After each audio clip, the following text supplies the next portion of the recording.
Episode की starting में हमें दिखाया जाता है जहां कोच इंजे से कहते हैं वह तुम्हारा बेस्ट वर्जन है। सुनकर इंजे शॉक होते हुए कहता है मेरा बेस्ट वर्जन। कोच आगे कहते हैं नॉर्मली ऐसे रूकी फर्स्ट मैच के लिए सिलेक्ट नहीं किए जाते, लेकिन सभी लो रैंक के बॉक्सर को कुछ हुआ है, इसलिए आखिर में तुम्हारे डिबेट मैच के लिए रॉक को सिलेक्ट किया गया। यह सुनकर जॉन कहता है तो तुम्हारा पहला मैच रॉक के खिलाफ है, डेफिनेटली तुम हारोगे। यह सुनकर कोच कहते हैं वह जीत सकता है। यह सुनकर जॉन कहता है नहीं, जिससे कोच काफी ज्यादा गुस्सा हो जाते हैं और जॉन के टकले पर मारते हुए कहते हैं जैसे मैं तुम्हारे बात से एग्री करता हूँ, ऐसा मत कहो बेवकूफ। और इंजे से कहते हैं इंजे चिंता मत करो, क्योंकि हमारे जिम में भी तुम्हारे प्रैक्टिस के लिए एक नेशनल चैंपियन है।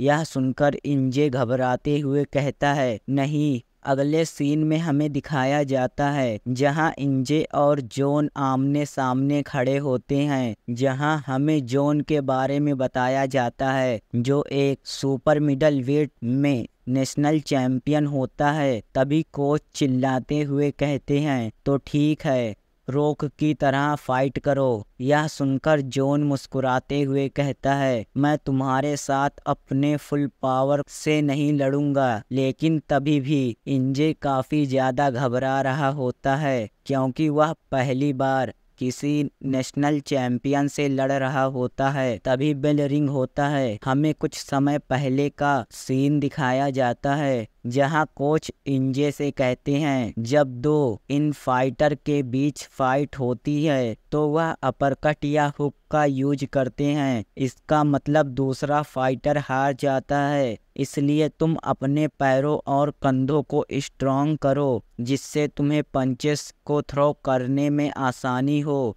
बस आगे बढ़ते रहो। लेकिन हॉनेस्टली मैं बता दूं, अगर स्ट्रेंथ की बात करो तो तुम रॉक के लिए कोई मैच नहीं हो। उसकी मोटी गर्दन और एक बड़ा सा सर जो उसे काफी लंबा बनाता है, और तुम्हारी बॉडी की फिजिक्स एक्चुअली में एक आउट बॉक्सर के रूप में सूट करता है। अगर आप किसी ऐसे पर्सन के अगेंस्ट खड़े हो जो फिजिकली आपको सरपास कर रहा हो तो आपको क्या करना चाहिए, हम देखते हैं। अचानक इंजे अपनी जगह से गायब होकर काफी तेजी से जॉन के साइड से होते हुए जॉन के पीछे पहुंचकर जॉन की तरफ एक पावरफुल पंच को थ्रो कर देता है, जिस पंच को जॉन देखकर इंजे को एक पावरफुल पंच मारता है और कहता है बहुत स्लो है। अगले सीन में हमें दिखाया जाता है जहां कोच इंजे से कहते हैं अगर तुम एक जीनियस हो लेकिन फिर भी एक एक्सपीरियंस और एक न्यू कमर के बीच फर्क होता है। एक एक्सपीरियंस पर्सन सभी चीजें जानता है, psychology of game, amount of training, यह सब एक्सपीरियंस उसे काउंटलेस फाइट लड़ने के बाद मिलता है। लेकिन एक रूकी को एक एडवांटेज मिलता है और टीबी को देखते हुए कहते हैं यह इंफॉर्मेशन कि वह कैसे फाइट करता है, लेकिन उसे तुम्हारी कोई इंफॉर्मेशन नहीं पता। लेकिन तुम रॉक के मैचेस को देखकर काफी सारे इंफॉर्मेशन को गेन कर सकते हो और वह तुम्हारी मूव को प्रेडिक्ट नहीं कर पाएगा, लेकिन तुम उसके मूव को प्रेडिक्ट कर सकते हो। और यही हमारी स्ट्रेटजी होगी। वह आधे मैच में कई सारे हुक और अपरकट को थ्रो करता है और उसकी नॉकआउट पंचेस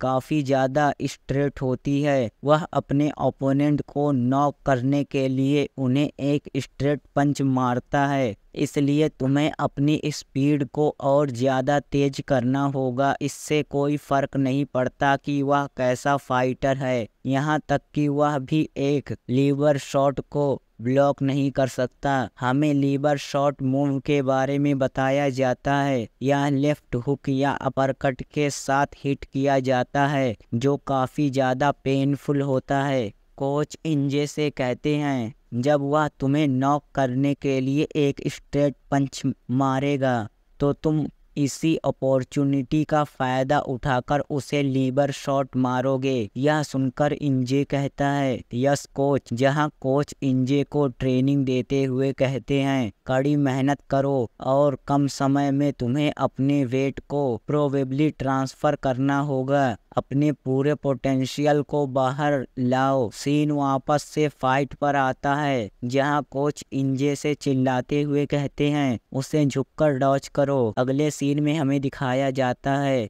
जहां फाइट खत्म हो गई होती है। फिर सीन शिफ्ट होता है, हमें दिखाया जाता है जहां इंजे फिर वही ट्रेनिंग को रिपीट कर रहा होता है और काफी ज्यादा मेहनत कर रहा होता है। हमें दिखाया जाता है जहां अब इंजे की बॉडी बन गई होती है। सीन शिफ्ट होता है, हमें रात का समय दिखाया जाता है जहां इंजे सो नहीं पा रहा होता है क्योंकि उसका कल डिबेट मैच होता है और कहता है मैं अभी सो नहीं सकता। हमें इंजे के फादर दिखाए जाते हैं जो नींद से उठते हैं और अपने बगल में देखते हैं जहां इंजे इतनी रात होने के बावजूद काफ़ी ज़्यादा ट्रेनिंग कर रहा होता है। यह देखकर इंजे के फादर मुस्कुराते हुए कहते हैं तो वह शैडो बॉक्सिंग ट्रेनिंग कर रहा है। तभी इंजे अपने फादर को देखता है और कहता है डैड अभी आप सोए नहीं। यह सुनकर इंजे के डैड कहते हैं मैं सो नहीं सकता। यह सुनकर इंजे कहता है हाँ मैं काफ़ी ज़्यादा घबराया हुआ हूँ क्योंकि मेरा ओपोनेंट काफ़ी ज़्यादा स्ट्रॉन्ग है, इसलिए मैं चाहता हूँ कि मैं अपना बेस्ट करूँ। लेकिन अगर क्या होगा कि मैं फाइट के शुरू होते ही हार जाऊं, मैं यह चीज सोचते ही पूरा डर जाता हूं। यह सभी बातें सुनकर इंजे के फादर कहते हैं मैं तुम्हारी बात समझ सकता हूं क्योंकि एक समय पर मैं भी एक रूकी था। जैसा तुमने कहा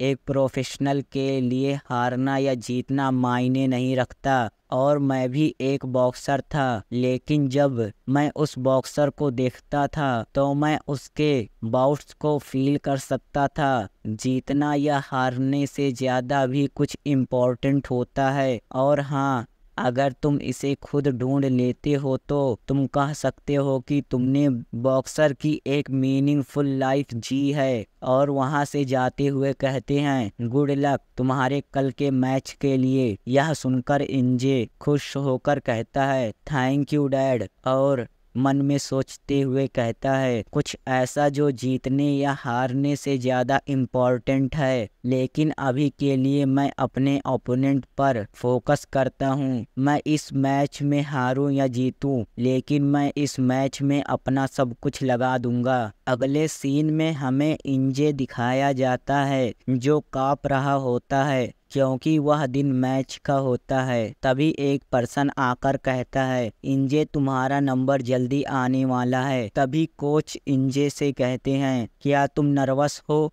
यह सुनकर इंजे कहता है हाँ मैं काफ़ी ज़्यादा नर्वस हूँ। तभी जॉन इंजे से कहता है मैं बता दूं इसका निकनेम स्टील है, अब से मैं इसे स्टील ही कहूँगा। स्टील कहता है तुम वीक हो इसलिए तुम नर्वस हो। मुझे नहीं पता यह फीलिंग कैसी होती है क्योंकि मैं कभी भी नर्वस नहीं हुआ। यह सुनकर कोच हंसते हुए कहते हैं तुम जानते हो स्टील भी अपने फर्स्ट मैच के दिन तुमसे भी ज़्यादा नर्वस था और यहाँ तक कि वह काँप भी रहा था। यह सुनकर स्टील चिल्लाते हुए कहता है यह सच नहीं है। तभी कोच कहते हैं रिंग में जाने का समय हो गया। हमें दिखाया जाता है जहां सभी रिंग की तरफ जाने लगते हैं। इंजे को देखकर उसके डैड कहते हैं गुड लक सन।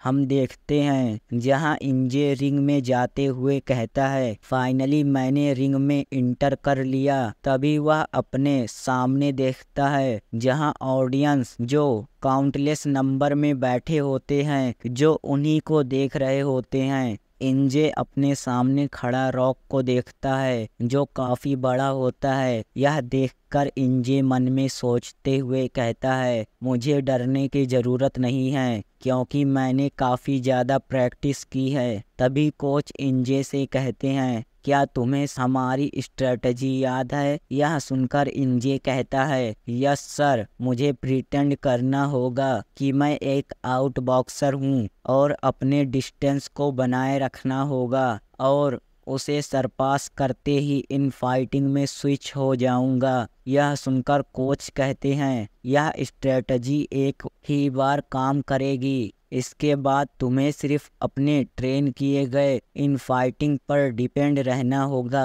यह सुनकर इंजे रॉक को देखते हुए कहता है, मैं कर सकता हूँ, आई कैन डू इट। तभी रेफरी मैच को स्टार्ट कर देता है। यह सुनते ही इंजे पीछे मुड़ता ही है, तब तक रॉक का एक पावरफुल पंच इंजे की तरफ बढ़ता है और बूम, जिस पावरफुल पंच के लगते ही इंजे पूरा अनकॉन्शियस होकर जमीन पर गिर जाता है, जहां रेफरी काउंटिंग को शुरू कर देता है। यह देखकर कोच मन में सोचते हुए कहते हैं, उसने अचानक से एक स्ट्रेट पंच को मार दिया जिससे वह नॉकडाउन हो गया। वे लोग प्रिपेयर होकर आए थे और मुस्कुराकर कहते हैं, जो भी हो हम देखते हैं। जहां इंजे फिर से खड़ा हो गया होता है, रॉक पीछे मुड़कर देखता है, जहां इंजे मन में सोचते हुए कहता है, मैंने कई सारे पंचेस अपने क्लासमेट और नेशनल चैंपियन से खाया है। और एक लंबी सांस लेकर कहता है, कोई बात नहीं, घबराने की जरूरत नहीं है। पंच को खाने के बाद जैसे मेरे सेंसेस वापस आ गए। कोच देखते हैं, जहां रॉक मन में सोचते हुए कहता है, एक रूकी होने के बावजूद वह काफी ज्यादा स्ट्रॉन्ग है। उसने पंच लगने से पहले ही उसके इम्पैक्ट को कम कर दिया, लेकिन इसका यह मतलब नहीं है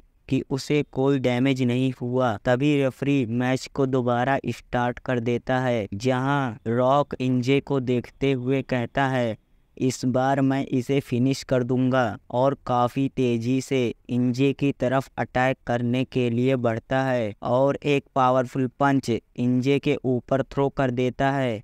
जिस पंच को डॉज करते हुए इंजे मन में सोचते हुए कहता है, यह काफ़ी ज़्यादा गुस्से में लग रहा है और रॉक के लगातार अटैक्स को डॉज कर रहा होता है। तभी रॉक इंजे को देखकर मन में सोचते हुए कहता है, तो तुम एक आउट बॉक्सर हो। यहाँ पर कोच की स्ट्रेटजी काम आ रही होती है, क्योंकि रॉक को लग रहा था कि इंजे एक आउट बॉक्सर है और उसके फुटवर्क को देखते हुए कहता है, इसके फुटवर्क एक आउट बॉक्सर की तरह है और गुस्से से कहता है, मैं तुम्हें एक इन फाइटर के रियल पावर को दिखाऊंगा और काफ़ी तेज़ी से इंजे की तरफ एक स्ट्रेट पंच को थ्रो कर देता है, जिस पंच को इंजे डाउन होकर डॉज कर लेता है और रॉक को एक पावरफुल अपरकट मारता है। यह देखकर कोच खुश हो जाते हैं। हम देखते हैं जहां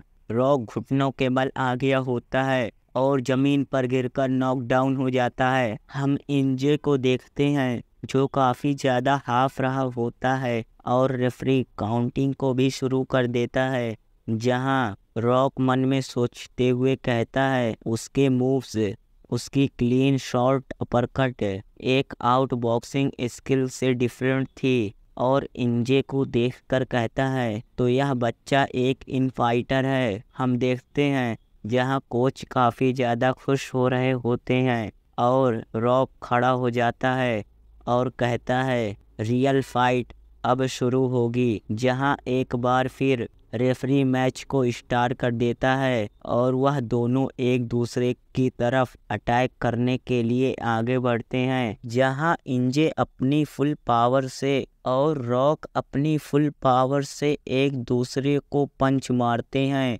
जहां लगातार हो रहे अटैक्स को वह दोनों डॉज कर रहे होते हैं। यह देखते हुए कोच कहते हैं, टैलेंट इंजे, तुम भी जानते हो तुम्हारा टैलेंट एवरेज है। तुम यू और रियू जैसे बिलियन में एक जीनियस के मैच के नहीं हो और तुम अपने करंट ओपोनेंट के भी मैच के नहीं हो, लेकिन फिर भी तुम में कुछ अलग बात है जिसे मैं डिस्क्राइब नहीं कर पा रहा हूँ। तुमने एक्सट्रीमली हार्ड ट्रेनिंग की है। मैं आखिर क्यों इसे समझ नहीं पा रहा हूँ, लेकिन डेफिनेटली तुम में कुछ है जो एफर्ट से बियॉन्ड है। हमें दिखाया जाता है जहाँ रॉक लड़ते हुए मन में सोचते हुए कहता है, नॉट बैड, उसने काफ़ी हार्ड ट्रेनिंग की है, उसकी स्पिरिट एक एवरेज रूकी से कई ज़्यादा है, लेकिन फिर भी, और उसके पेट में एक जोरदार पंच मारता है और बिना रुके उसके फेस पर मारते हुए कहता है,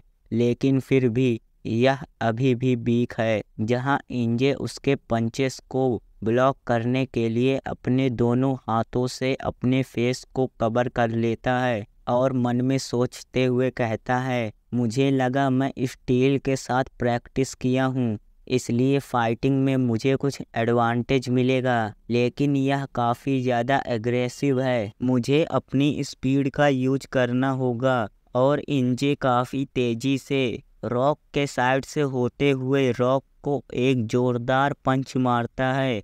यह देखकर कोच कहते हैं, तो उसने क्लीन 1-2 कॉम्बो मूव का यूज किया, जिस पंच के लगते ही रॉक इंजे के ऊपर एक पंच को थ्रो कर देता है, जिस पंच को देखकर इंजे कहता है, जैसी उम्मीद थी।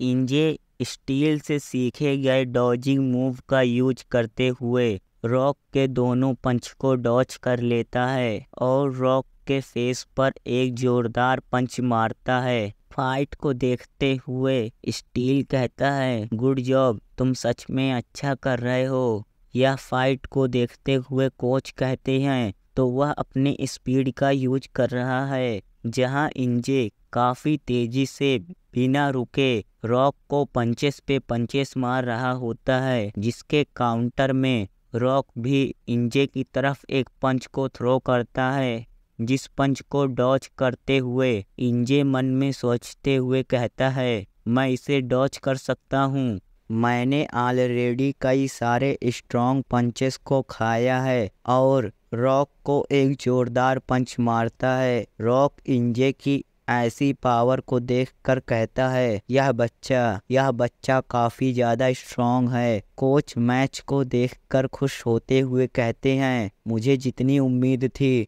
तुम उससे बेटर कर रहे हो। यह इंजे का पहला मैच है, लेकिन वह रॉक के खिलाफ अभी भी खड़ा है। मुझे पता है उसके अंदर कोई खास बात है, और अगर ऐसा ही चलता रहा तो वह इस मैच को जीत सकता है। और खुश होते हुए कहते हैं, तुम कर सकते हो। जहां इस फाइट को देखते हुए इंजे के फादर परेशान होते हुए कहते हैं, यह तभी रेफरी मैच को स्टॉप कर देता है क्योंकि पहला राउंड ख़त्म हो गया होता है। जहां कोच इंजे से कहते हैं, तुम अच्छा कर रहे हो, जैसी हमने प्रैक्टिस की थी वैसा ही सेकंड राउंड में भी करो। यह सुनकर इंजे कहता है, यस कोच। हमें रॉक का सीन दिखाया जाता है जहां उसके कोच रॉक से कहते हैं, तुम्हें उस रूकी के बारे में क्या लगता है। यह सुनकर रॉक कहता है, वह रूकी मुझसे फाइट करने के वर्थी है। वह इस मैच को इजीली जीत सकता था जब उसके अगेंस्ट एक ऑर्डिनरी 4 राउंड ओपोनेंट होता। वह स्पेशली मेरे पंचेस को डॉज करने में अच्छा है, लेकिन ऐसा लगता है जैसे स्टील के अलावा भी उसके ऊपर किसी और का इन्फ्लुएंस है। और सीरियस होकर कहता है, जो भी हो फिर भी वह मेरे मैच का नहीं है। इस फाइट को देखते हुए इंजे के फादर कहते हैं, यह खतरनाक है। जहां रेफरी सेकंड राउंड को स्टार्ट कर देता है। इंजे और रॉक दोनों एक दूसरे से फाइट करने के लिए पूरी तरीके से तैयार होते हैं। इंजे रॉक को देखते हुए कहता है, मेरी ट्रेनिंग काम आ रही है। मेरे मूव्स धीरे धीरे स्ट्रॉन्ग हो रहे हैं। और अपनी जगह से गायब होकर रॉक के ऊपर पंचेस की बरसात कर देता है और कहता है, मेरे पास एक चांस है। रॉक डिफेंसिव मोड में स्विच हो गया। मुझे पता है उसके पास मुझसे ज़्यादा पॉइंट हैं, लेकिन फिर भी मैं जीत सकता हूँ। जहां रॉक काउंटर में इंजे के ऊपर अटैक करता है, जिसे इंजे डॉज कर लेता है और कहता है, मुझे और ज़्यादा स्पीड की ज़रूरत है। जहां इस मैच को देखकर रॉक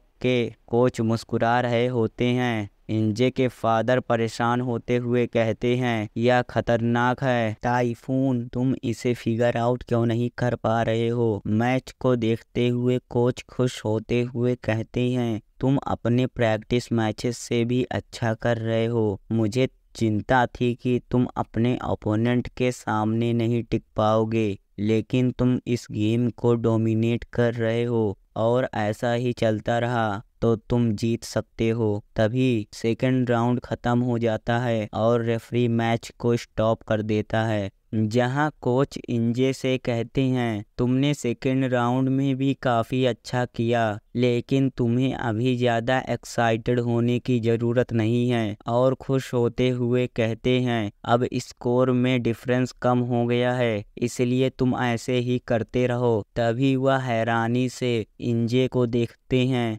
जो काफ़ी ज़्यादा हाफ रहा होता है। यह देखकर वह मन में सोचते हुए कहते हैं, वह इतना थका हुआ क्यों लग रहा है? मैंने उसे इतनी ट्रेनिंग दी थी कि वह एक मैच को आसानी से लड़ सके, और सिर्फ यह दूसरा राउंड है फिर भी। और वह अपने पीछे बैठे रॉक को देखते हैं, जो थोड़ा सा भी थका हुआ नहीं होता है। फाइट को देखते हुए इंजे के फादर परेशान होते हुए कहते हैं, वह काफ़ी ज़्यादा थक गया है क्योंकि उसके ऊपर काफ़ी ज़्यादा प्रेशर है। जब दो इन फाइटर के बीच फाइट होती है तो वे अपरकट और हुक को नॉन स्टॉप थ्रो करते हैं, और उनके एक एक पंच में काफ़ी ज़्यादा स्ट्रेंथ होती है, जिससे उनकी काफ़ी ज़्यादा एनर्जी खर्च होती है। और एक रियल मैच एक स्पारिंग मैच से काफ़ी ही ज़्यादा अलग होता है। और यहाँ तक कि यह इंजे की पहली डिबेट मैच है, और वह एक रूकी है जिसके पास इतना एक्सपीरियंस नहीं है कि वह उस प्रेशर से निपट सके, लेकिन उसका अपोनेंट एक एक्सपीरियंस पर्सन है जो अपने नॉलेज का एडवांटेज उठा रहा है। हम देखते हैं कोच रॉक को देखकर मन में सोचते हुए कहते हैं, इंजे भी अपनी लिमिट के टॉप पर आ गया। यह बहुत बुरा है। क्या मुझे देखना चाहिए कि आखिर में क्या होता है? और तो और मेरे पास कोई और ऑप्शन भी तो नहीं है। मैं सिर्फ इंजे पर बिलीव कर सकता हूँ, जिसने काफ़ी हार्ड ट्रेनिंग की है। और इंजे से कहते हैं, इंजे सिर्फ 2 राउंड और बचे हैं, तुम इसी तरह फोकस करते रहो। यह सुनकर इंजे कहता है, यस कोच। जहां राउंड 3 शुरू होने वाला होता है, रॉक और इंजे दोनों पूरी तरीके से रेडी होते हैं। तभी रेफरी मैच को स्टार्ट कर देता है, जहां रॉक और इंजे एक दूसरे को पुश कर रहे होते हैं। रॉक की इतनी ज़्यादा पावर को देखकर इंजे कहता है, क्या यह अपने स्ट्रेंथ को बचा रहा था? और काफ़ी तेज़ी से रॉक के साइड से होते हुए उसके पीछे जाने की कोशिश करता है, लेकिन तब तक रॉक इंजे के ऊपर एक पंच को थ्रो कर देता है, जिस पंच को इंजे डॉच कर लेता है। फाइट को देखकर कोच परेशान होते हुए कहते हैं, इंजे अब बहुत ही ज़्यादा स्लो हो गया है और रोप की वजह से वह भाग भी नहीं पा रहा। हम देखते हैं जहां रॉक बिना रुके इंजे के ऊपर पंचेस पे पंचेस मार रहा होता है, जिसके काउंटर में इंजे भी अपने पंच को थ्रो करता है, लेकिन उसका कोई फ़ायदा नहीं। यह सब देखकर कोच कहते हैं, क्या रॉक इस मैच को इसी राउंड में ख़त्म करना चाहता है? जहां इंजे रॉक के पंच के पावर को फील करते हुए कहता है, इसकी पावर धीरे धीरे बढ़ रही है, जिसकी वजह से मेरे पैर कांपने लगे। हम देखते हैं रॉक ने इंजे के ऊपर एक और पंच को थ्रो कर दिया होता है, जिस पंच को देखकर इंजे कहता है, मुझे उसे पीछे धकेलना होगा, मुझे इन रोप से दूर जाना होगा। और रॉक के स्ट्रेट पंच को डॉच कर लेता है। तभी रॉक उसके ऊपर अपने हुक से अटैक करता है, जिस अटैक को इंजे डॉच कर लेता है, लेकिन रॉक इधर नहीं रुकता। वह इंजे को एक अपरकट मारने की कोशिश करता है, लेकिन इंजे उस अपरकट को भी डॉच कर लेता है। तभी रॉक इंजे को एक स्ट्रेट पंच मारता है। यह देखकर सभी काफ़ी ज़्यादा शॉक हो जाते हैं। हम देखते हैं वह पंच इतना स्ट्रांग होता है, जिसके कारण एनजे घुटनों के बल आ जाता है और जमीन पर गिरकर नॉकडाउन हो जाता है, जहां रेफरी काउंटिंग को भी शुरू कर देता है। हम देखते हैं जहां एनजे मन में सोचते हुए कहता है वह सच में काफ़ी ज़्यादा स्ट्रॉन्ग है। उसके और मेरे एक्सपीरियंस के बीच ज़मीन आसमान का फ़र्क है, लेकिन फिर भी मेरे पास अभी भी कुछ मूव्स बचे हैं। हम देखते हैं जहां एनजे वापस से खड़ा हो गया होता है। यह देखकर रॉक हैरान होते हुए कहता है, इम्प्रेसिव। उसने अटैक्स के डैमेज को कम करने के लिए अपने पंच से मेरे पंच के डैमेज को कम कर दिया और उसकी रिएक्शन स्पीड कमाल की है। डेफिनेटली वह मुझसे पहले भी किसी स्ट्रॉन्ग ओपोनेंट से लड़ चुका है। हम देखते हैं रेफरी एक बार और मैच को स्टार्ट कर देता है, जहां रॉक कहता है, मुझे तुम पसंद आए। मैं यह मूव चैंपियन से लड़ने के लिए बचा कर रखा था, लेकिन तुम्हारे रिस्पेक्ट के लिए मैं इसे इस मैच में यूज़ कर रहा हूँ। जहां एनजे के फादर काफ़ी ज़्यादा घबराए हुए होते हैं और रॉक काफ़ी तेज़ी से अपनी पंच को एनजे के ऊपर थ्रो कर देता है। हम देखते हैं जहां एनजे कोच की बातों को याद कर रहा होता है, जहां कोच ने कहा था जब वह तुम्हारे ऊपर एक स्ट्रेट पंच को थ्रो करे तो तुम एक ओपनिंग को ढूंढना। जिस ओपनिंग के मिलते ही एनजे पूरे तरीके से एक्टिव हो जाता है और रॉक के उस पावरफुल पंच को डॉज करके रॉक के ऊपर अपने स्पेशल मूव लीवर शॉट को थ्रो कर देता है। यह देखकर सभी शॉक हो जाते हैं, लेकिन हम देखते हैं जहां उस स्पेशल मूव को रॉक इजीली ब्लॉक कर लेता है। यह देखकर एनजे पूरा हैरान हो जाता है। तभी रॉक अपने पावरफुल स्ट्रेट पंच को एनजे की तरफ थ्रो कर देता है, जिस पावरफुल पंच के लगते ही एनजे आकर ग्राउंड पर गिरता है। एनजे की ऐसी हालत देखकर सभी लोग काफ़ी ज़्यादा शॉक हो जाते हैं और रेफरी काउंटिंग को स्टार्ट कर देता है। एनजे मन में सोचते हुए कहता है, क्या यह ख़त्म हो गया? वह स्ट्रेंथ, स्किल, स्टेमिना और एक्सपीरियंस में मुझसे कई ज़्यादा स्ट्रॉन्ग है। मैं उसके मैच का हूँ ही नहीं। अब मैं और कुछ नहीं कर सकता। क्या किसी के डिटरमाइन का कोई वैल्यू है? हम देखते हैं जहां रॉक एनजे को देखकर कहता है, तुमने मुझे एक अच्छा मैच दिया, थैंक्स रूकी। तुम अपने इसी हार से राइज करोगे। मुझे यकीन है तुम एक दिन काफ़ी ज़्यादा स्ट्रॉन्ग बनोगे और मैं उस दिन का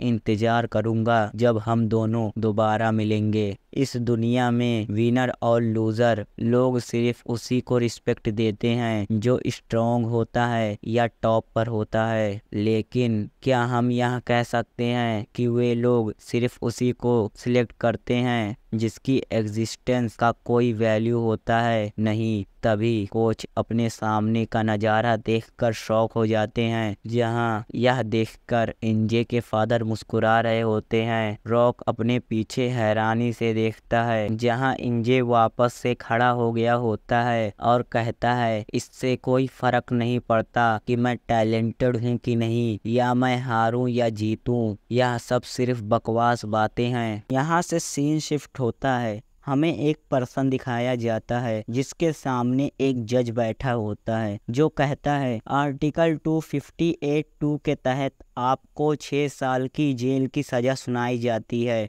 हम उस पर्सन को पूरा देखते हैं। ड्रू बेक्सान होता है। अगले सीन में हम एनजे को देखते हैं जो अभी भी काफ़ी ज़्यादा शॉक होता है। तभी रेफरी उसके हाथ को पकड़कर और उसके हाथ को उठाते हुए उसे विनर डिक्लेयर कर देता है। जहां एनजे काफ़ी ज़्यादा शॉक होता है, तभी स्टील उसके सर को पकड़ते हुए कहता है, तो आखिरकार तुम जीत ही गए। यह सब देखते हुए कोच कहते हैं, मैं बिलीव नहीं कर पा रहा हूँ कि वह इस मैच को जीत गया। तो मेरी वह फीलिंग, वह सही था। मैं जानता था तुम कर लोगे। एनजे को जीता हुआ देखकर उसके फादर काफ़ी ही ज़्यादा खुश होते हैं। अगले सीन में हम रॉक को देखते हैं जो खड़ा हो गया होता है और मन में सोचते हुए कहता है, मैंने एक्सपेक्ट नहीं किया था कि वह मेरे ट्रम्प कार्ड को इस तरह डिस्ट्रॉय कर देगा। उसकी रिएक्शन स्पीड और लीवर शॉट दोनों ही काफ़ी ज़्यादा अमेजिंग थी। और मुझे कुछ मोमेंट के लिए ऐसा फील हुआ कि वह वर्ल्ड स्टेज पे compete करने के वर्दी है। तभी स्टील रॉक के मजे लेते हुए कहता है, मैं उम्मीद करता हूँ तुम अब एक सोर लूजर नहीं बनोगे। यह सुनकर रॉक चिढ़ते हुए कहता है, मैं तुम्हारी तरह नहीं हूँ, और इंजे से कहता है, इस मैच में काफ़ी ही ज़्यादा मज़ा आया, मैं तुम्हें ग्रो होते हुए देखना चाहता हूँ। यह सुनकर इंजे तो पहले शॉक हो जाता है और रॉक को बो डाउन करते हुए थैंक यू बोलता है। इंजे को देखते हुए रॉक मन में सोचते हुए कहता है, वह अभी उतना पावरफुल नहीं हुआ है, लेकिन उसने जो मैच के दौरान अपनी करेज और स्पिरिट को दिखाया और उसकी फिजिकल स्ट्रेंथ और एक्सीलेंट रिएक्शन स्पीड उसे उसके खुद के हार्ड वर्क से मिला है, और जो उसने मैच के आखिर में अपना पोटेंशियल दिखाया, डेफिनेटली यह बच्चा कुछ बड़ा ही करेगा।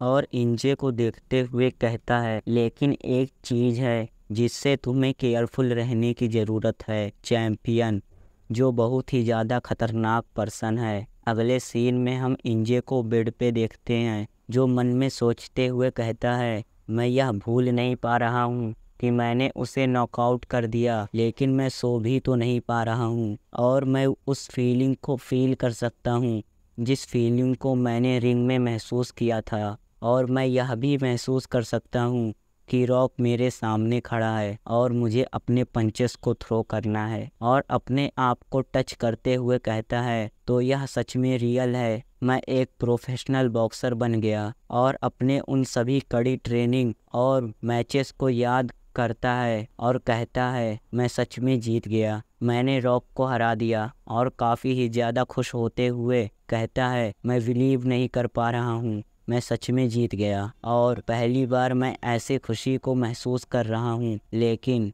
मैंने मैच के दौरान उस पंच को सिर्फ एक ही रीजन से डॉच किया। और रयू को याद करता है। अगले सीन में हम देखते हैं, इतना रात होने के बावजूद इंजे प्रैक्टिस कर रहा होता है और कहता है, मुझे उस मूवमेंट को फिर रिप्ले करना होगा, मुझे एक बार और कोशिश करना होगा, जहां उसके सामने रयू बेक्सान खड़ा होता है, जो उसके ऊपर लगातार पंचेस से अटैक कर देता है, जिसे इंजे लगातार डॉच कर रहा होता है। तभी अचानक रयू अपने एक पावरफुल पंच को इंजे की तरफ थ्रो कर देता है, जिस पंच को इंजे डॉच कर लेता है, लेकिन तब तक रयू का एक और पावरफुल पंच इंजे के काफ़ी करीब पहुंच जाता है, जो पंच इंजे को लग भी जाता है। रयू से एक और बार हारकर इंजे कहता है, मुझे लगता है वह सिर्फ मेरा एक लक था, लेकिन मैं सिर्फ एक ही पंच को डॉच करता हूँ, तो उस पंच के बाद उसका अगला पंच और उस अगले पंच के बाद उसका अगला पंच मेरे ऊपर थ्रो होता रहेगा, और दूसरे बॉक्सर की तरह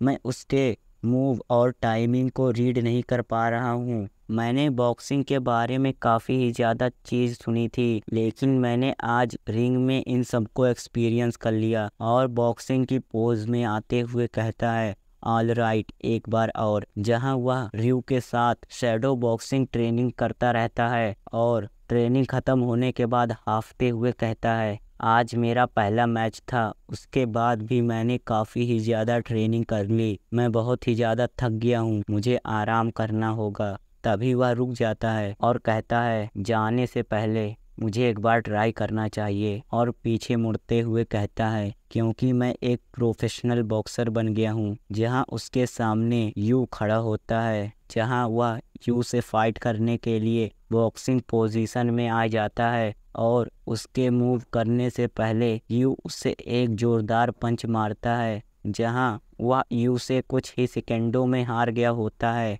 और हंसते हुए कहता है, मैंने आज काफ़ी ज़्यादा ट्रेनिंग कर ली, मुझे बाथ लेना होगा। अगले सीन में हम जूनियर वेल्टर वेट के वर्ल्ड चैम्पियन को देखते हैं, जो काफ़ी ही ज़्यादा ट्रेनिंग कर रहा होता है, जिसके सामने यू खड़ा होता है, और वह यू के साथ शैडो बॉक्सिंग ट्रेनिंग कर रहा होता है, जहां वह यू के पंचेस को डॉज करना और उसके ऊपर अटैक करने की प्रैक्टिस कर रहा होता है। और उसकी आंखों को याद करते हुए कहता है, ठीक है, 100 और सेट्स। रॉक देखता है जहां रेफरी इंजे को देखकर मन में सोचते हुए कहता है, वह ऑलरेडी 2 बार इस मैच में नॉकडाउन हो गया। क्या मुझे इस मैच को कंटिन्यू रखना चाहिए? मुझे इस मैच को पहले ही स्टॉप कर देना चाहिए था, लेकिन यह रोकी। तभी वह इंजे से कहते हैं, क्या तुम इस मैच को कंटिन्यू रख पाओगे? यह सुनकर इंजे कहता है, हाँ। उसकी आंखें पूरी तरीके से क्लियर और फोकस दिखाई दे रही हैं और उसे काफ़ी ज़्यादा डैमेज हुआ, लेकिन उसकी आंखें पूरी तरीके से क्लियर और फोकस दिखाई दे रही हैं और यह चीज़ मैच के स्टार्ट से है। मैं इस मैच को थोड़ी देर और चलने दूंगा। और इंजे से कहते हैं, अगर तुम एक और बार इस राउंड में नॉकडाउन हुए या मुझे लगा तुम खतरे में हो, तो मैं तुरंत ही इस मैच को रुकवा दूंगा। यह सुनकर इंजे कहता है, यस सर। जहां रेफरी मैच को स्टार्ट कर देता है, हम रॉक को देखते हैं जो इंजे के ऊपर टूटने के लिए पूरा तैयार होता है और अचानक काफ़ी तेज़ी से वह इंजे को रिंग के रस्सियों के पास पुश करने लगता है। यह देखकर कोच परेशान होते हुए कहते हैं, वह बहुत ही ज़्यादा रूथलेस है। वह मैच के स्टार्ट से ही इंजे को रिंग के रस्सियों के पास पुश कर रहा है और अपने हाथों में लिए टॉवल को ऊपर करते हुए कहते हैं, इंजे। हम इंजे को देखते हैं जो रॉक के लगातार हमले को सह रहा होता है और कहता है, मुझे पता है जब कोई बॉक्सर अपने डिबेट मैच को हार जाता है तो वह बॉक्सिंग को छोड़ देता है, और उनमें से कुछ जो डिबेट मैच के बाद एक सिंगल मैच को जीते बिना ही उसे छोड़ देते हैं। लेकिन मैंने बॉक्सिंग इसलिए स्टार्ट नहीं की कि मैं पता लगा सकूं कि मैं स्ट्रांग हूं या वीक। मैंने बॉक्सिंग इसलिए स्टार्ट की कि मैं पता लगा सकूं अपने ट्रू स्ट्रेंथ को। मैं हारूं या जीतूं, मैं इसमें अपना सब कुछ लगा दूंगा। और इंजे गुस्से से रॉक को एक पावरफुल पंच मारते हुए कहता है, यह वजह काफ़ी है मेरा एक बॉक्सर बनने के लिए। जिससे रॉक थोड़ा पीछे की तरफ पुश हो जाता है और इंजे को देखकर कहता है, तो उसमें अभी भी थोड़ी स्ट्रेंथ बाकी है। यह देखकर कोच हैरान होते हुए कहते हैं, यह पहली बार है। उसने पहली बार रॉक को पीछे पुश किया। जहां इंजे मन में सोचते हुए कहता है, मैं अपने लिमिट पर आ गया हूं और मेरे पैर काम भी नहीं कर रहे। जहां जॉन इंजे को पीछे की तरफ पुश करते हुए कहता है, दिखाओ तुम में कितना दम है। जहां इंजे रॉक को होल्ड किया होता है। इंजे की ऐसी पावर को देखकर रॉक कहता है, इम्प्रेसिव।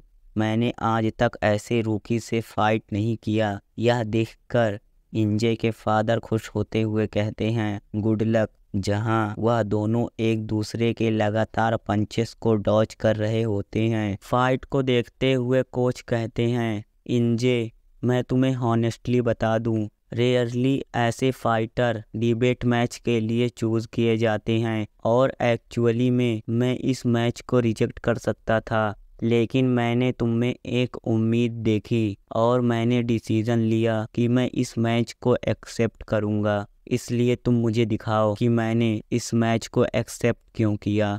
हम इंजे को देखते हैं जो रॉक के लगातार अटैक्स को ब्लॉक करते हुए कहता है, इनक्रेडिबल। लेकिन अब तक इसे थक जाना चाहिए था, लेकिन इसके पंचेस धीरे धीरे पावरफुल होते जा रहे हैं, जिसकी वजह से मैं पीछे धकेला जा रहा हूँ। तभी रॉक अपने एक पावरफुल स्ट्रेट पंच से इंजे को मारता है। इस पंच को खाने के बाद इंजे हैरान होते हुए कहता है, यह स्ट्रेट पंच। हम रॉक को देखते हैं जो कहता है, हाँ यही है मेरा स्ट्रेट पंच, जिसको पॉलिश करने के लिए मैंने अपनी पूरी ज़िंदगी लगा दी। यह कोई फैंसी ट्रिक नहीं है, यह पूरे तरीके से एक स्ट्रेट फिस्ट है और यही मेरा फेवरेट बॉक्सिंग टेक्निक है। इतना खतरनाक ब्लो खाने के बाद इंजे कहता है, वह इनक्रेडिबल है। उसकी मसल और उसके स्किल उसे एक्सट्रीम हार्ड ट्रेनिंग करने की वजह से मिले हैं और उसकी हर मूवमेंट बताती है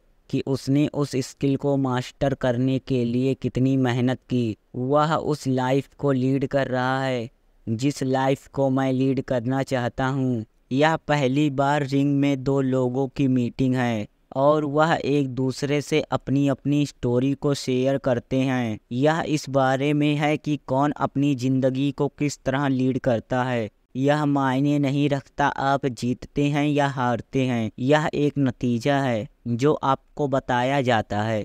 तभी हम देखते हैं जहां रॉक का एक पावरफुल स्ट्रेट पंच इंजे की तरफ आगे बढ़ता है, जिसे देखकर इंजे कहता है, मैं इस पंच को डॉज कर सकता हूँ, लेकिन मेरी बॉडी मेरा साथ नहीं दे रही है और मैं सच में अपने लिमिट पर पहुंच चुका हूँ। बस एक बार मेरी बॉडी मूव हो जाए। और तभी वह रॉक के पंच को डॉज कर लेता है और कहता है, मैंने ये कर लिया, लेकिन मेरी बॉडी अब और मूव करने के हालत में नहीं है। अगर मैंने सिर्फ काफ़ी हार्ड ट्रेनिंग किया होता तो मैंने कब का उसे हिट कर दिया होता। तभी रॉक का एक पावरफुल पंच इंजे की तरफ बढ़ता है, जो पंच इंजे के काफ़ी करीब पहुंच जाता है। तभी इंजे ड्रू की वही पंच को याद करता है जिसके एक पंच से इंजे नॉकडाउन हो गया था और अचानक से इंजे झुककर रॉक के पंच को डॉज कर लेता है और रॉक के दूसरे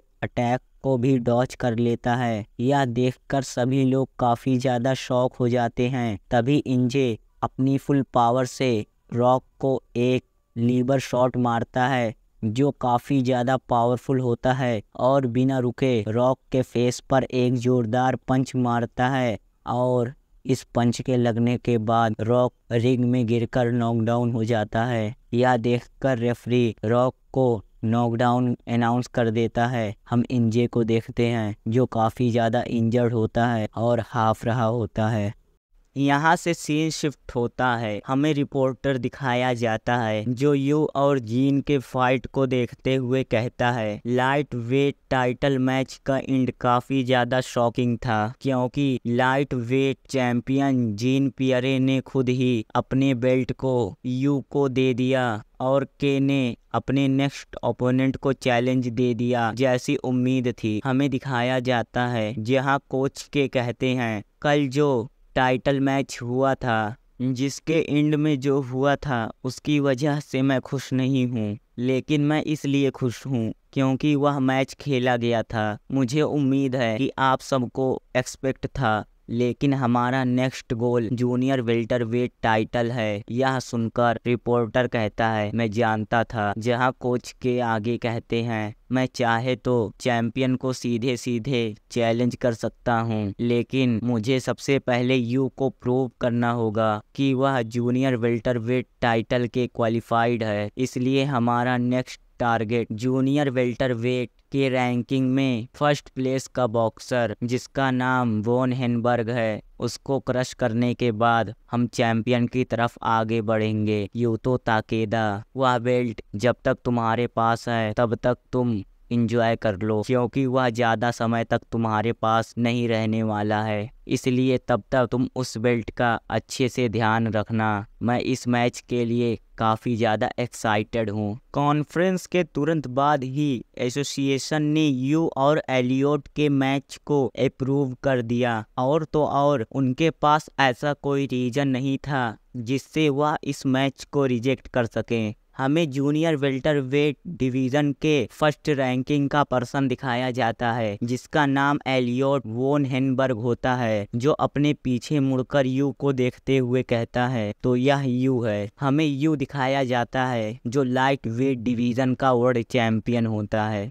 जिसे देखते हुए एलियोट गुस्से से कहता है, जूनियर वेल्टरवेट डिवीज़न में कई सारे स्ट्रॉन्गेस्ट पर्सन आए जिनमें से मैं भी एक हूँ, लेकिन वह मेरे मैच को इस तरह ट्रीट कर रहा है जैसे यह मैच उसके लिए कोई मायने ही नहीं रखता। वह बहुत ही ज़्यादा लक्की था जिससे उसने जीन पियरे को हरा दिया, लेकिन तुम्हें ज़्यादा खुश होने की ज़रूरत नहीं है। मैं तुम्हें दिखाऊंगा कि लोग जूनियर वेल्टरवेट डिवीज़न को एक हेल होल क्यों कहते हैं। मैं सबसे पहले तुम्हें फिनिश करूंगा, उसके बाद उसे रीपे करना होगा। जिसने मुझे ह्यूमिलेट किया था। तभी रेफरी अनाउंस करता है मैच इज ओवर। हम एलियोट को देखते हैं जो जमीन पर पड़ा होता है और कहता है यह मैच काफी ज्यादा शर्मनाक थी। यहाँ से सीन शिफ्ट होता है, हमें रिपोर्टर दिखाया जाता है जो कहता है मैं इसे डिस्क्राइब कैसे करूं, मुझे यकीन नहीं हो रहा था कि मैं एक फाइट को देख रहा हूं। उसने अपने पहले राउंड के दौरान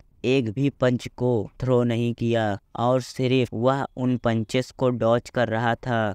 मैं सिर्फ गेस कर सकता हूँ, लेकिन मुझे ऐसा लगता है जैसे वह एलियोट को हेम्यूलेट कर रहा था। एलियोट अपने शार्प पंचेस की वजह से फेमस है और वह थर्ड जनरेशन का एक एलीट बॉक्सर है और उसकी ग्रेट प्राइड उसे उस समय बेइज्जती महसूस हो रही थी क्योंकि वह यू को एक सिंगल पंच भी नहीं मार पा रहा था। तभी रेफरी मैच को स्टॉप कर देता है जहां पहला राउंड खत्म हो गया होता है। तभी एलियोट के कोच कहते हैं तुम्हें काम डाउन होना होगा, मुझे मालूम है सबसे पहले प्राइड है, लेकिन इन सिचुएशन में हमें काम होकर फैसले लेने होते हैं। एलियोट मन में सोचते हुए कहता है मैं एडमिट करता हूँ कि वह बहुत ही ज़्यादा स्ट्रॉन्ग है। आज तक मैंने जिसके अगेंस्ट फाइट की वह उन सबसे स्ट्रॉन्ग है। मुझे फोकस करना होगा, मुझे काम डाउन रहना होगा। तभी रेफरी दूसरे राउंड को स्टार्ट कर देता है जिसके स्टार्ट होते ही यू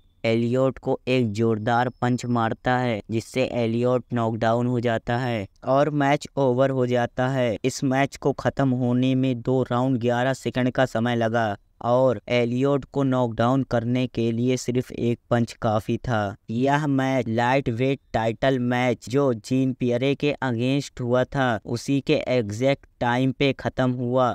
अगले सीन में हम ताकेदा और उसके कोच को देखते हैं जहां उसकी कोच यह मैच को देखकर गुस्सा होते हुए कहती है वह एक मॉन्स्टर है। जहां ताकेदा भी परेशान होता है। यह सब देखते हुए रिपोर्टर कहता है मुझे लगता है वह ताकेदा के लिए एक मैसेज था कि यू इतना स्ट्रांग है कि वह उस मैच को इजीली हैंडल कर सकता है। उसके लिए जीतना या हारना मैटर नहीं करता, सिर्फ यह मैटर करता है कि मैच खत्म कैसे होता है। एक तरफ नेचुरल टैलेंट है और दूसरी तरफ हार्ड वर्क। अगले सीन में हम देखते हैं जहां ताकेदा अपने कोच से कहता है मैं रनिंग पर जा रहा हूं। यह सुनकर उसके कोच कहती हैं ठीक है, जहां वह फाइट को देखते हुए कहती हैं जब मैंने इस मैच को देखा तो मैं शॉक हो गई थी और जब मैंने यू और जीन पियरे की फाइट को देखा तो मुझे थोड़ी उम्मीद हुई, लेकिन जीन पियरे की तरह सब नहीं बन सकते और यह मैच डिफरेंट थी क्योंकि एलियोट को ताकेदा का एक मोस्ट पावरफुल ओपोनेंट माना जाता है और तो और एलियोट जूनियर वेल्टरवेट डिवीजन में फॉर्मर चैंपियन भी रह चुका है। हम ताकेदा को देखते हैं जो रनिंग कर रहा होता है जहां कोच आगे कहती हैं मैं काफ़ी ही ज़्यादा शौक हूँ, इस समय मैं कुछ नहीं कह सकती, मुझे चिंता करने की ज़रूरत नहीं है, मुझे सिर्फ शांत रहना होगा। अगले सीन में हम देखते हैं जहां ताकेदा अपने घर आता है और कहता है मैं घर आ गया, जहां वह शावर लेकर सोने के लिए चला जाता है और यू के आंखों को याद करते हुए कहता है उसकी आंखें, और अपने मॉम डैड से कहता है मॉम डैड आपको क्या लगता है क्या मैं इसे कर सकता हूँ, क्योंकि मैं थोड़ा सा डरा हुआ हूँ। यहाँ से सीन शिफ्ट होता है, हमें ताकेदा के इंटरव्यू का सीन दिखाया जाता है जहाँ एक रिपोर्टर यूतो ताकेदा के कोच से पूछता है यूतो ताकेदा किस तरह के बॉक्सर हैं। यह सुनकर वह कोच कहती हैं तुम मुझे बताओ तुम हार्ड वर्क के बारे में क्या सोचते हो। यह सुनकर वही रिपोर्टर कहता है मुझे नहीं लगता मेरा आंसर इंटरव्यू में जाएगा, लेकिन बिना किसी वर्ड के हार्ड वर्क सिर्फ एक लूजर है। यह सुनकर कोच डेविल की तरह हंसते हुए कहती हैं एग्जैक्टली, और आगे कहती हैं क्या तुमने बॉक्सर के इंटरव्यू को सुना है। और वह इतने प्राइड के साथ कहते हैं कि उन्होंने काफ़ी ज़्यादा हार्ड वर्क किया है और अपना खून पसीना सब कुछ अपने ट्रेनिंग में लगा दिया, लेकिन यह सब सिर्फ एक बकवास है। यह सुनकर रिपोर्टर शॉक हो जाता है और आगे कहती हैं, तुमको क्या लगता है सभी महान बॉक्सर महान इसलिए बनते हैं क्योंकि उन्होंने काफी ज्यादा ट्रेनिंग की है? नहीं, वे भी दूसरे बॉक्सर की तरह उतना ही ट्रेनिंग किए हैं और सभी बॉक्सर भी काफी ज्यादा हार्ड वर्क करते हैं, लेकिन ग्रेटेस्ट बॉक्सर वही बनता है जिसके पास टैलेंट होता है और यह सब बातें सिर्फ टैलेंट के लिए हैं। सभी बॉक्सर सेम अमाउंट में हार्ड वर्क करते हैं, लेकिन आगे वही निकलता है जिसके पास टैलेंट होता है। और यही वजह है जिसकी वजह से मैं हार्ड वर्क जैसे शब्द से नफरत करती हूँ। इस प्रोफेशनल बॉक्सिंग की दुनिया में अगर तुम हार्ड वर्क करते हो तो इसका कोई मतलब नहीं, और अगर हम यूतो ताकेदा की बात करें तो वह इन सब से अलग है और मैं कॉन्फिडेंटली कह सकती हूँ कि वह फिजिकली और मेंटली काफ़ी ज़्यादा हार्ड वर्क करता है और वह परफेक्ट एग्जाम्पल है हार्ड वर्क का। अगले सीन में हम देखते हैं जहां रिपोर्टर ताकेदा का इंटरव्यू ले रहा होता है, जिसे देखते हुए कोच कहती हैं, मुझे अब भी वह दिन याद है जब ताकेदा इस जिम में आया था और सच में उसके पास कोई टैलेंट नहीं था। अगले सीन में हमें कुछ पास्ट की स्टोरी दिखाई जाती है जहां दरवाजे को खोलते हुए कोई कहता है, मिसाकी तुम कैसी हो? जहां ताकेदा और उसके डैड होते हैं, जहां उसके डैड हंसते हुए कहते हैं, तुम्हारा ये जिम थोड़ा सा भी चेंज नहीं हुआ और यह पहले की तरह अभी भी खाली है, और जोरों से हंस रहे होते हैं। तभी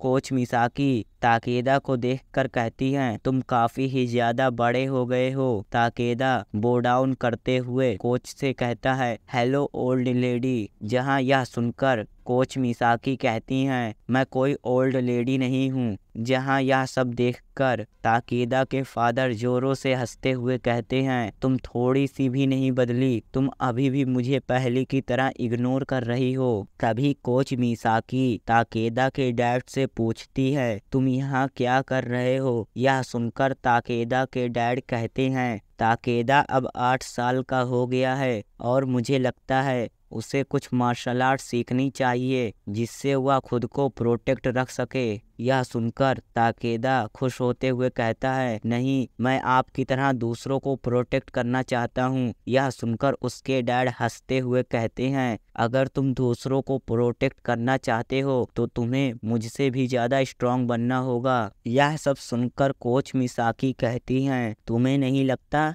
तुम्हें उसे खुद सिखाना चाहिए क्योंकि तुम नेशनल जूडो टीम से हो? यह सुनकर ताकेदा के डैड कहते हैं, तुम्हें पता है मैं बहुत ही ज़्यादा बिजी हूँ और मैंने सिर्फ सिल्वर मेडल को जीता था, लेकिन तुम एक गोल्ड मेडलिस्ट बॉक्सर हो। और हंसते हुए कहते हैं, चलो तुम्हें ज़्यादा कोल्ड हार्टेड बनने की ज़रूरत नहीं है, मैं इसे तुम्हारे केयर में छोड़कर जा रहा हूँ। और कोच को बो डाउन करते हुए कहते हैं, मैं उम्मीद करता हूँ तुम मेरे बेटे को अच्छे से सिखाओगी। यह सुनकर कोच कहती हैं, ठीक है, लेकिन रुको, मुझे कुछ पूछना है। अगले सीन में हम देखते हैं जहाँ कोच ताकेदा से कहती हैं, अच्छा है, एक बार और ट्राई करो। अगर आप स्पोर्ट में अच्छे हैं और आप स्पोर्ट को समझते हैं तो आप अपनी बॉडी को और अच्छे तरीके से मूव कर सकते हैं। सबसे पहले अपने एक टिप को आगे बढ़ाओ, दूसरे शब्दों में आपकी एथलेटिक एबिलिटी, और अपने लेफ्ट फिस्ट को स्ट्रेट थ्रो करो और यह मेक श्योर करना कि वह रिलैक्स हो। वह लोग जिनके पास एथलेटिक एबिलिटी होती है वह अपनी बॉडी में नेचुरल फ्लो को अपने हर मूवमेंट में जनरेट कर सकते हैं, लेकिन जिनके पास एथलेटिक एबिलिटी नहीं होती वह अपने बॉडी में नेचुरल फ्लो को क्रिएट करने में स्ट्रगल करते हैं। हम देखते हैं ताकेदा जमीन पर गिर जाता है। यह देखकर कोच कहती हैं, हिरोतो तुम्हारा बेटा। यह सुनकर हिरोतो कहते हैं, हाँ तुमने सही कहा, उसके पास कोई टैलेंट नहीं है। सीन प्रेजेंट में आता है जहां कोच ताकेदा को देखकर मुस्कुराते हुए कहती हैं, और अब तुम एक वर्ल्ड चैंपियन बन गए हो। वह एग्जैक्टली अपने फादर की तरह है। तभी कोच मिसाकी ताकेदा से कहती हैं, वेल यह फर्स्ट दिन है इसलिए हम इसे यहीं पर स्टॉप करते हैं। यह सुनकर ताकेदा के डैड कहते हैं, थैंक्स मिसाकी। ताकेदा के ऐसे टैलेंट को देखकर कोच मिसाकी कहती हैं, सच में इसमें काफ़ी लंबा समय लगने वाला है। जहां ताकेदा के फादर जाते हुए कहते हैं, मैं ताकेदा को तुम्हारे केयर में छोड़कर जा रहा हूं। यह सुनकर कोच मिसाकी कहती हैं, तुम जानते हो ना मैं यह सब फ्री में नहीं कर रही हूँ। यह सुनकर ताकेदा के डैड कहते हैं, हाँ मैं जानता हूँ। तभी कोच मिसाकी ताकेदा के डैड से कहती हैं, मीहो कैसी है। यह सुनकर ताकेदा के डैड रुक जाते हैं और कहते हैं, वह हमेशा की तरह ठीक है और उसकी कंडीशन धीरे धीरे ठीक हो रही है। यह सुनकर कोच मिसाकी कहती हैं, मैं जल्द ही उससे मिलने आऊँगी। यह सुनकर ताकेदा के डैड हंसते हुए कहते हैं, यह तो काफ़ी अच्छी बात है, इससे मीहो काफ़ी ज़्यादा खुश होगी। और कोच मिसाकी आगे कहती हैं, अपना और उसका ध्यान रखना। तभी कोच मिसाकी अपनी बचपन की स्टोरी बताते हुए कहती हैं, हमारी स्टोरी भी कॉमन थी। जहां हिरोतो और मिसाकी रनिंग कर रहे होते हैं, तभी मीहो पीछे से कहती है, मेरे लिए रुको। जहां उसका पैर एक पत्थर में फंस जाता है और वह जमीन पर गिर जाती है। मिसाकी कहती है, हिरोतो, मीहो और मैं बचपन के दोस्त थे। तभी मिसाकी हिरोतो से कहती हैं, हिरोतो धीरे चलो। मीहो फिर से गिर गई। अगले सीन में हम देखते हैं जहां हिरोतो मीहो को अपने कंधे पर बैठा कर ले जा रहा होता है। मिसाकी कहती है, हिरोतो और मैं नेचुरली काफी ज्यादा स्ट्रॉन्ग थे, लेकिन मीहो ज्यादा स्ट्रॉन्ग नहीं थी। तभी मीहो अपनी मदद करने के लिए हिरोतो को थैंक यू बोलती है। मिसाकी पीछे मुड़कर हिरोतो को देखती है, जो ब्लश करते हुए कहता है, कोई बात नहीं। और तभी पीछे देखने के चक्कर में वह जमीन पर गिर जाती है। यह देखकर हिरोतो हंसते हुए कहता है, क्या तुम स्टूपिड हो, तुम कैसे गिर सकती हो। यह सुनकर मिसाकी गुस्से से कहती है, हे मैं स्टूपिड नहीं हूँ। तभी मीहू हिरोतो को ऐसा बोलते हुए देखकर कहती है, तुम्हें अपने फ्रेंड को ऐसा नहीं कहना चाहिए। यह सुनकर हिरोतो कहता है, सॉरी सॉरी सॉरी। मिसाकी आगे कहती है, दिन बीतते गए और स्प्रिंग टाइम आ गया। जब हम लोग बड़े हो गए, हम मीहू को देखते हैं जो सच में काफ़ी ही ज़्यादा ब्यूटीफुल होती है, जो हिरोतो को देख रही होती है। अगले सीन में हम देखते हैं जहां कोच मिसाकी ट्रेनिंग कर रही होती है। तभी कोई दरवाजे को खोलते हुए कहता है, हेलो मिसाकी। जहां कोच मिसाकी पीछे मुड़कर देखती हैं, जो कोई और नहीं हिरोतो होता है, जो काफी ही ज्यादा हंस रहा होता है। हिरोतो को इतना खुश देखकर कोच मिसाकी पूछती है, तुम इतना ज्यादा खुश क्यों हो। और वह उस दिन इतना ज्यादा खुश था कि मैं उस दिन को अभी भी भूल नहीं पाई। तभी हिरोतो कहता है, मिसाकी मैं और मीहू डेट कर रहे हैं। इस केस में स्टोरी के रिलेशनशिप इतने जल्दी बदल जाते हैं जो अनएक्सपेक्टेड होता है। तभी मिसाकी कहती है, कॉन्ग्रेचुलेसन। जिसे सुनकर हिरोतो काफी ही ज्यादा हंस रहा होता है और उसी दिन से हंसना उसका एक हैबिट बन गया। मुझे लगा मैं सिर्फ नॉर्मल एक्ट करूंगी और प्रैक्टिस करूंगी, लेकिन उन दोनों का मुझसे दूर हो जाना यह सुनना भी इजी नहीं है और काफ़ी ही ज़्यादा दुखी हो जाती है। लेकिन सिर्फ इसलिए क्योंकि हमारे रिलेशनशिप में बदलाव आया, इसका यह मतलब नहीं है कि हमारी फ्रेंडशिप और ज़्यादा समय तक नहीं रहेगी। और वह पिछले दिन जो खुशी से भरे थे, मैं उन्हें बहुत ही ज़्यादा मिस करती हूँ और मेरे लिए हमारे रिलेशनशिप बहुत ही ज़्यादा प्रीशियस थे। मैं इस बारे में नहीं कह रही हूँ, लेकिन मैं बहुत ही ज़्यादा थैंकफुल हूँ क्योंकि मेरे पास तुम दोनों थे। मैं विश करती हूँ मेरे डियर फ्रेंड्स, तुम हमेशा खुश रहो। लेकिन कभी कभी ज़िंदगी आपसे आपका सबसे प्रीशियस चीज़ छीन लेती है। हम देखते हैं हिरोतो की डेथ हो गई होती है और मीहू काफ़ी ही ज़्यादा बीमार होती है, लेकिन जो बचता है वह स्ट्रॉन्ग होने के लिए ग्रो होता है। सो यहीं पर हमारा एपिसोड ख़त्म होता है। तो नेक्स्ट एपिसोड के लिए हमारे चैनल को सब्सक्राइब कर लें।